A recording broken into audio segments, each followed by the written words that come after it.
کہتے ہیں کہ پھر جنگ کا طبل بجتا ہے، ڈھاکے کے ہر کونے سے ہوائی حملے والے سائرن پکار کر خبردار کرنے لگتے ہیں۔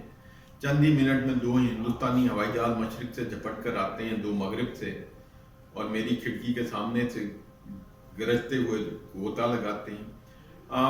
اس بات کی بات کر رہے ہیں، دشمن کے ہوائی جہاز اس انداز میں ٹہلتے ہیں جیسے جاگیردار اپنے علاقے میں گھومتا ہے۔ 2 ایک پر اطمینان چکر لگانے کے بعد پھر نیچے کو جھپٹتے ہیں اور دھماکوں کے ساتھ میری کھڑکی پر لپک آتے ہیں، اور وہ کہتے ہیں کہ میں کیمرے کا بٹن دباتا ہوں۔ کہنے کی بات یہ ہے کہ ان کی اس سے پتہ لگ رہا ہے کہ کوئی ریزسٹنس نہیں تھی، جہاز آتے تھے اور وہ جو ہے ایسے۔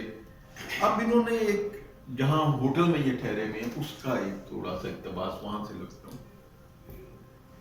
میں ہوٹل کے اندر ان چہروں کو دیکھتا ہوں جو اس غیر جانبدار علاقے یعنی کہ نیوٹرل زون میں قرار دیا گیا میں پناہ گزین ہیں۔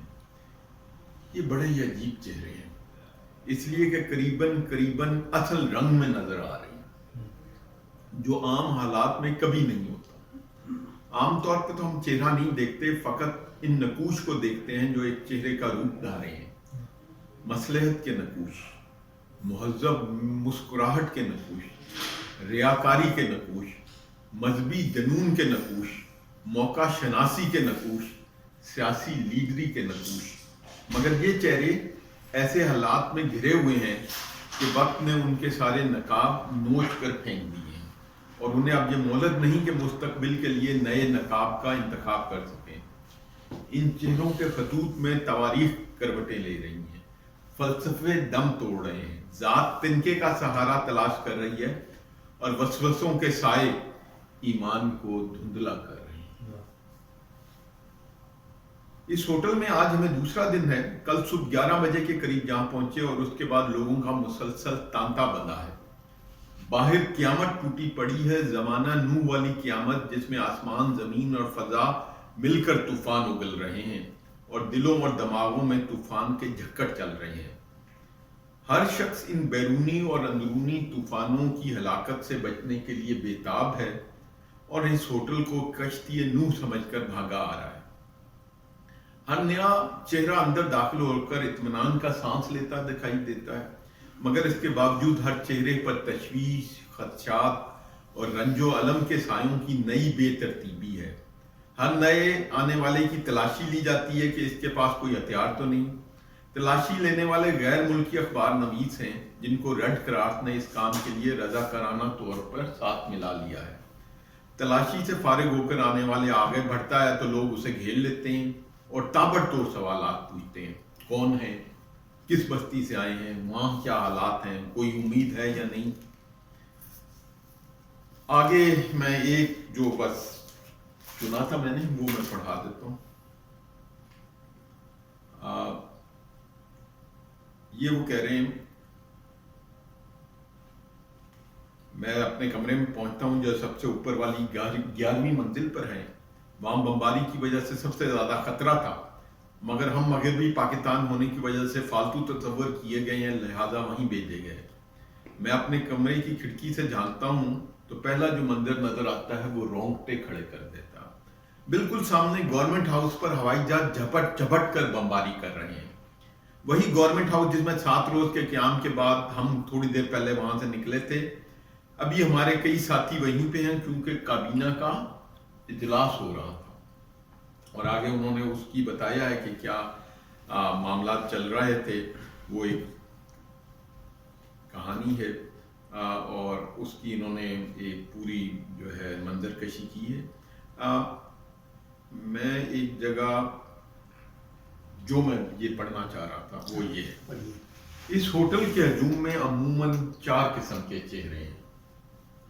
پہلی قسم غیر ملکی چہروں کی ہے جو نامہ نگاروں، اخبار نویسوں اور تاجروں کا نقاب اوڑھے ہیں، مگر ان میں کافی پہلے بھی یہاں موجود تھے اور آج بھی ہیں۔ ان میں سے کئی ایسے ہیں جو اس دن کے لیے کام کرتے رہے ہیں اور آج پاکستان کی گردن کو آہستہ آہستہ جھکتا دیکھ کر اطمینان کا سانس لے رہے ہیں۔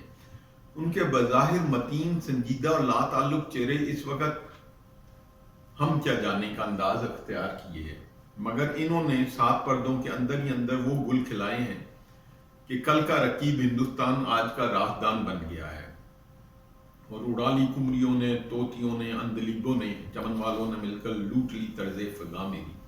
یہ اس وقت میرے لیے سب سے تکلیف دہ چیز ان چہروں کا تاثر ہے جو قلم کی گرفت میں نہیں آ سکتا. یہ لوگ کچھ عجیب سے انداز میں گھوم رہے ہیں، خدائی کا انداز، بے پرواہی کا انداز، ہرجائی کا انداز، پتلیوں کا تماشا دکھانے والے کا اعتماد، میر محفل کا سا دبدبا، برتری کا نمایاں احساس، حقارت کا دبا دبا اظہار. نامعلوم ان خاموش اور متین چہروں پر کتنا پیچیدہ تاثر ہے جو پیچیدگی کے باوجود صاف پڑا جاتا ہے مگر بیان نہیں ہو سکتا، حالانکہ میرے دل کو چھید کرتا جاتا ہے. میں یہ ایک آپ کے سامنے پڑھنا چاہ رہا تھا کہ وہاں پہ انہوں نے کیا دیکھا. اب جی بس ٹھیک ہے نظام بھائی، اب آپ جو قتل و غارت ہوئی اور جو ہوا اور جو وہاں پہ کچھ اس کو آپ نے دیکھا اور اس کے بارے میں آپ کچھ ہمیں. پہلے تو یہ کہ میں بتاؤں کہ یہ اس کے مارچ کے بعد جو ہوا، مارچ سے پہلے بھی ہوتے رہے چیزیں ہوتی رہی. مارچ 1970 71. اس کے پہلے کے بعد 69 کے آخر کی بات میں کر رہا ہوں، جہاں اس وقت ہنگامے شروع ہو گئے تھے. کافی بنگالی بہاری میں آپس میں لڑائیاں ہو رہی تھیں، خاص کر ڈھاکہ میں 2 علاقہ تھا، ایک میر پور ایک محمد پور، جہاں ایوب خان صاحب نے جو مائگریشن کر کے آئے تھے لوگ، ان کو یہ چھوڑ کے گھر دیے تھے، زمین دی تھی اور گھر بنے تھے. اس کی وجہ سے یہ کہ وہ چیز جو ہے ایک سپریٹ ایک گیٹو بن گیا تھا. صرف وہاں بہاری ہوتے تھے، وہاں پتہ تھا کہ یہ بہاری کا علاقہ ہے یا محمد پور بہاری کا علاقہ ہے. اسی طرح راجشاہی میں اور دوسرے شہروں میں بھی انہوں نے ریفیوجیز جو لوگ ہندوستان سے آئے تھے ان کے لیے جو چھوڑ کے آئے تھے اپنا گھر، جو ان کے لیے انہوں نے چھوٹے چھوٹے گھر دیے تھے. ایک کمرے کا گھر تھا اور تھوڑے سے اس کے بعد لوگوں نے بنایا، اس کو کافی بنا لیا، کسی نے 2 منزلیں بنائی تھیں. جس کی سیاست تھی اس میں رہتے، اس سے وہ ٹارگیٹ بن گیا وہ لوگ کہ یہ باہر یہاں. دوسرے ٹارگیٹ لوگ اس طرح بنے کہ ریلوے کا علاقہ تھا، ریلوے میں زیادہ تر لوگ مہاجر تھے. ہمارے والد صاحب بھی علاقہ میں تھے. ابھی میں پرسنل ہو جائے گا، میں مشہور ہو جاؤں گا میں تھا کہ ہمارے والد صاحب بھی اس میں سول انجینئرنگ تھے وہاں سول انجینئر. تو وہ ہارڈنگ برج کا علاقہ تھا ان کا، ٹاکسی کا علاقہ ہے، بڑے ہارڈنگ برج میں. تو وہاں ہم پوسٹنگ تھی ان کی.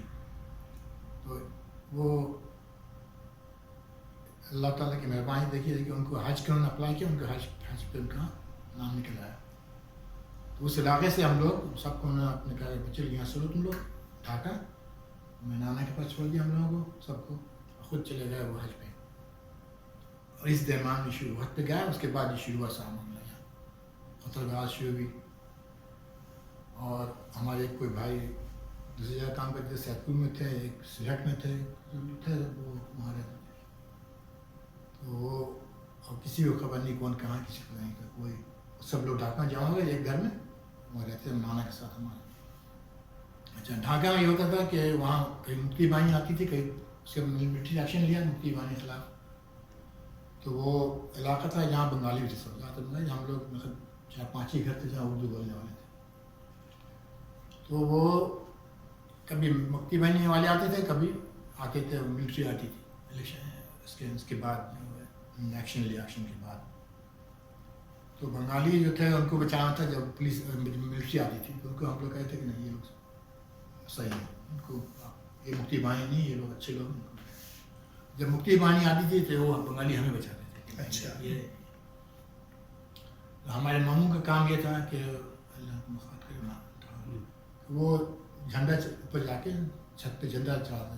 جب یہ ملٹری آئی تو پاکستان جھنڈا چڑھایا، جب مکتی بانی آئی تو بنگلہ دیش یہ ان کا کام تھا. اس کے علاوہ کوئی چارہ نہیں تھا. تو ابھی سے مارے ہیں 2 سے پھنسے آپ. خیر وہ اللہ اللہ کر کے وہ وقت گزرا، ملٹری آئی تو پھر حالات سے بہتر ہوئے. تو اب سب لوگ کھانے کا نہیں، راشن نہیں، کھانا پہ سب بند تھا، کوئی باہر نہیں جا سکتا، ڈر سے ہمارے گھر بیٹھے. ایک ہمارا کزن تھا، اس کو بنگالی نے پکڑ لیا، اس کو پکڑ کے اس کو لے گیا، بچارا بہت مارا اس کو. اس کو بند کر دیا تھا کوٹے میں جا کے، وہ جیل کے خان سے بند کر دیا.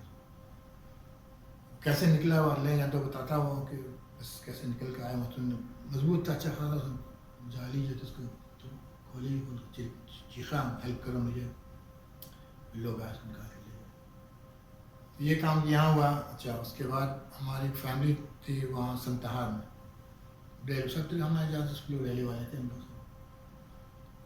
تو وہاں یہ تھا کہ اس زمانے کہتے ہیں کہ یہ عورتوں کو نہیں مارتے ہیں، مردوں کو لے جا رہے ہیں، مردوں کو مارتے ہیں. بچے اس ایج کے ہیں، وہ چھوٹے بچوں کو نہیں، مڈل ایج جو لوگ ہیں ان کو لے جاتے ہیں، پر وہاں ان کو مار دیتے ہیں. عورتوں کو یہ نہیں کچھ کرتے اور بچوں کو نہیں کچھ کرتے.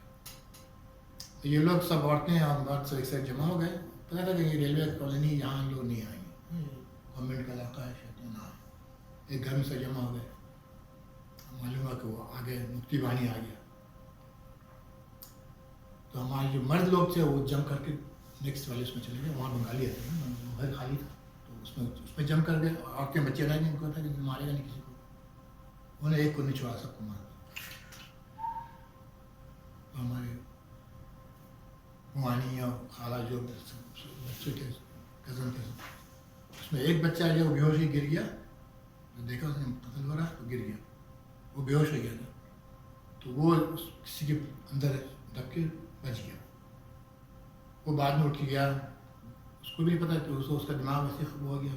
دیکھا جو اس نے، اس کو چھوڑا تھا، وہ گھومتا رہا ایسے پاگل ہوتا ہے. اس کو کسی نے ایک بنگالی نے اس کو پاس رکھ لیا پہلے. پھر جب ملٹری آئی تو اس نے پھر وہ لوگوں کو ڈھونڈا کہ اس کا بچہ ہے کیا. جو لوگ بچ گئے تھے، جو بھاگ گئے تھے اس گھر میں، انہوں نے اس کو لے لیا. یہ تو اپنا پسند میں ہے. اور ہمارے شہر میں جس میں ہم لوگ رہتے تھے وہاں میرے جو دوست سب ہیں، ایک شخص بہاری وہاں نہیں بچا، ایک بھی بہاری نہیں بچا. اگر ہم لوگ وہاں ہوتے تو ہمارے ابھی ختم ہو گیا سب. کتنے لوگ کس شہر میں؟ پاکسی جو ہے، پاکسی یہ شیڈیول کتنے دور تھا ڈھاکہ سے؟ ڈھاکہ سے کافی دور تھا. اچھا، ڈھاکہ ملٹری پہنچنے میں ٹائم لگے کافی نا. ڈھاکہ آئی ملٹری، پھر اس کے بعد چاٹگام گئی ملٹری، اس کے بعد پھر بڑے بڑے شہر گئے، کھلنا گئے. خیر سوری میں مشورہ تھا اس لیے کہ بھائی خود ہمیں اس سے خود واسطہ پڑا ہے. میں جانتا ہوں کیا ہے. اس لیے یہاں میں کہتا تھا کہ وہ میں نے پوچھا تھا کہ سوال کہ ویسٹ پاکستان کے لوگ کیوں چھپ رہے ہیں. وہ اتنا کچھ ہوا اور کسی نے کچھ نہیں کہا. تو یہ لوگ سمجھتے تھے کہ بھائی ہم نے خواہ اپنی جان گنوائی، ہم مجھے کا ساتھ دے دیتے تو ہم بچ جاتے ہیں. اور آج تک بھی وہاں محمد پور میں کالونی ہے جہاں پاکستان کا جھنڈا لہراتے ہیں لوگ. وہ پاکستانی اپنا کو پاکستانی کہتے ہیں، لیکن پاکستان کو لینے کے تیار نہیں. تو کیا کچھ بہاری ایسے تھے جو اس وقت انہوں نے کہا کہ ہم مجیب کا ساتھ دیتے ہیں؟ 3 لاکھ اس وقت ہے، جو اب ایک اچھی خاصی پاپولیشن ہے. تو وہ پاکستان کا ہر وزیر اعظم یہ بات کرتا ہے آخری صدیق کی طرح. تو پاکستانی ان کو سٹیزن شپ دینے کو تیار نہیں. آج کے آخری آج کے جو ہے سوال، جی فرمائیے. بنگالیوں میں سے کچھ لوگوں نے پاکستان کے لیے، جیسے البدر، الشمس، جماعت اسلامی کے، اور اس کے علاوہ جیسے ابھی کچھ عرصہ پہلے بھی انہوں نے کچھ 2 معمر لوگوں کو پھانسی پہ، جماعت اسلامی کے، مسلم لیگ والوں کو. اس کے بارے میں تھوڑا اگر ہمیں آپ بتا سکیں کہ اس کا کیا پس منظر تھا، وہ کون لوگ تھے؟ نہیں، وہ لوگ تو اس کے علاوہ بھی لوگ تھے جو پاکستان کی فیور میں تھے. جس طرح ایک مہاجر پوری بہاری تو پاکستان کی فیور میں تھے، وہ نہیں چاہتے تھے کہ پاکستان ٹوٹے. جی، ہم نے ایک دفعہ ہجرت کی، دوسری دفعہ اس لیے ہجرت کی ہم نے کہ پاکستان بنانا، اس لیے ہجرت کی ہم نے. کچھ ہو کے یہاں کہ پاکستان بنے، پاکستان رہے. اس لیے بہاریوں نے کبھی سوچا نہیں تھا کہ ہم ان کے ساتھ دیں مجیب الرحمان، ہمیشہ اس کے خلاف تھے. اور جماعت اسلامی کے لوگ تھے وہ جو مسلمان اپنے آپ کو کہتے نہیں بھائی ہمارا رشتہ ہے، ہمارا پاکستان سے، انہوں نے کبھی اس کو ایکسیپٹ نہیں کیا. اور لوگ بھی تھے جو یہ بنگالی بنگالی کے بھی ہیں، سب بنگالی جماعت اسلامی. جی سب بنگالی. اس کے علاوہ بنگالی اسپیکنگ تھے جو نہیں چاہتے تھے کہ پاکستان سے ٹوٹے. میں تو یہاں تو سنا کہ مجھے رحمان نہیں چاہتا کہ پاکستان ٹوٹے. ہاں یہ بھی بات اس سے کہی ہے. وہ مجھے کہتا نا بھائی ہمیں ہمارا حصہ تو بات ہے. تو لوگ ہیں ایسے لوگ بھی ہیں, ابھی بھی لوگ ہیں جو کہتے ہیں غلط ہوئے ہماری بنگالی دوست ہیں. آج ایک کلپ بھیجا ہے کسی صاحب نے, مجھے الرحمان کا ہی کی تقریر ہے, وہ پتہ نہیں چل رہی کہ کس ایرا کی تقریر ہے وہ.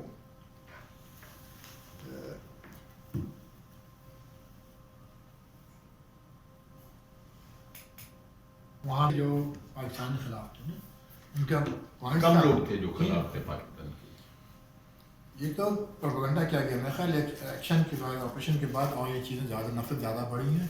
آپریشن سے تو آپ دبا نہیں سکتے تھے, آپ کو چاہیے تھا کہ باتیں کم پہلی بات یہ ہے کہ سب سے پہلے میں نے اس وقت چھوڑا تھا, کالج میں تھا, کہ بھائی آپ نے اس کو کیوں نہیں کہا کہ تم حکومت بناؤ, مجیب الرحمان کو کیوں نہیں بناؤ, وہ اس کی میجورٹی تھی, اس کو دینا تھا آپ کو بنانے. اچھا وہ کہنے لگے کہ اب جو بھی جائے گا اس پاکستان بناؤ, تو اس کے اندر پسی تو آپ یہ دیکھیں نا, ادھر سے کوئی بھی کینڈیڈیٹ نہیں کھڑا کیا. پیپلز پارٹی ایک بڑی پارٹی ہے یہاں پہ, انہوں نے ادھر اس سائڈ پہ کوئی بھی کینڈیڈیٹ نہیں اپنا کھڑا کیا. ان کے ادھر کینڈیڈیٹ کھڑے, ہاں ان کے کھڑے, یعنی کہ وہ اس کا مطلب ہے وہ توڑنا نہیں چاہ رہے, ورنہ وہ یہاں پہ اپنے کینڈیڈیٹ کیوں کھڑے. یہ اب بات وہی ہے نا کہ کیوں 1980s تک کیوں نہیں اس بات کو بتایا گیا. اس کی وجہ سامنے ظاہر ہے کہ یہ دو جو عشرت ہے نا 70 کا 80 کا, دونوں میں آپ دیکھیں ملٹری رہی ہے یا یہ پیپلز پارٹی رہی ہے. بھٹو صاحب تو خود پہلے سب سے پہلی کمپلیسٹی بھٹو صاحب کی, وہ کیوں اس کو بات کو باہر لے کے آتے ہیں نا.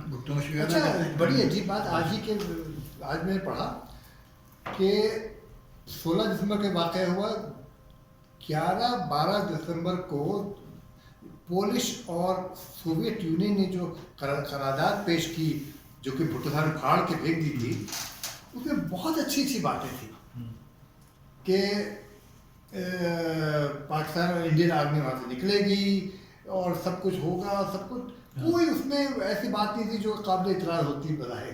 لیکن بھٹو صاحب نے وہ قرارداد پھاڑ کے پھینک دی, اور پہلے 3 دن ہوٹل میں سوتے رہے, اور چوتھے دن آئے اور پھاڑ کے پھینک دی, اور یہاں آئے اگلے دن ہو گیا معاملہ. بھٹو صاحب خود چاہتے تھے کہ وہاں جب ملاقات کرنے گئے تھے, مجھے عمران کے ساتھ گھوم رہے تھے وہاں جو کرنفلی میں دریا میں, اس میں اسٹیمر پہ فرسٹ کلاس اسٹیمر تھے, اس میں باتیں ہو رہی تھیں. وہیں اس کہہ دیا تھا شاید کہ آپ تم ادھر ہم ادھر, ہماری بات ہو گئی تھی. تو عام نہیں بھی تھے, لیکن پتہ چل رہا تھا کہ ہاں ہم نے کہہ دیا بھائی آپ ادھر ہم ادھر, معاملہ ختم.